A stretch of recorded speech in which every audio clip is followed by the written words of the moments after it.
দর্শক, সরাসরি চলে যাচ্ছি চট্টগ্রামে। সেখান থেকে হাম ও ডেঙ্গুর সবশেষ পরিস্থিতি জানাচ্ছেন তাপস দে আকাশ।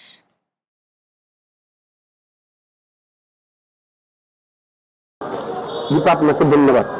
চট্টগ্রামে যত দিন যাচ্ছে ততই বাড়ছে হাম ও ডেঙ্গু রোগীর সংখ্যা। গত 24 ঘন্টায় বিভিন্ন হাসপাতালে হাম রোগ নিয়ে ভর্তি হয়েছে 62 জন, আর ডেঙ্গু রোগী ভর্তি হয়েছে 42 জন। চট্টগ্রামে বর্তমানে বিভিন্ন হাসপাতালে ভর্তি রয়েছে প্রায় 278 জন রোগী। আর হামে চট্টগ্রামে আক্রান্ত হয়েছিল 716 জন। চট্টগ্রামে হামে মৃত্যুবরণ করেছে 15 জন। অপরদিকে সরকারি বেসরকারি হাসপাতালে বর্তমানে 173 জন ডেঙ্গু রোগী ভর্তি রয়েছেন।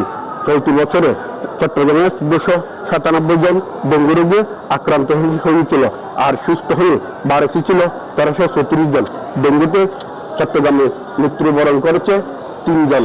এদিকে বিশেষজ্ঞরা জানিয়েছে বাড়ির পাশে যে বৃষ্টিতে যে পানি জমে থাকে সেই পানিগুলি পরিষ্কার রাখার এবং বাড়ির আঙিনা পরিষ্কার রাখার, এছাড়া ঘুমানোর সময় মশারি ব্যবহার করা।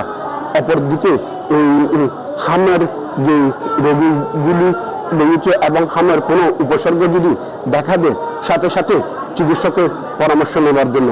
এই ছিল চট্টগ্রাম থেকে আমার কাছে সর্বশেষ দীপা।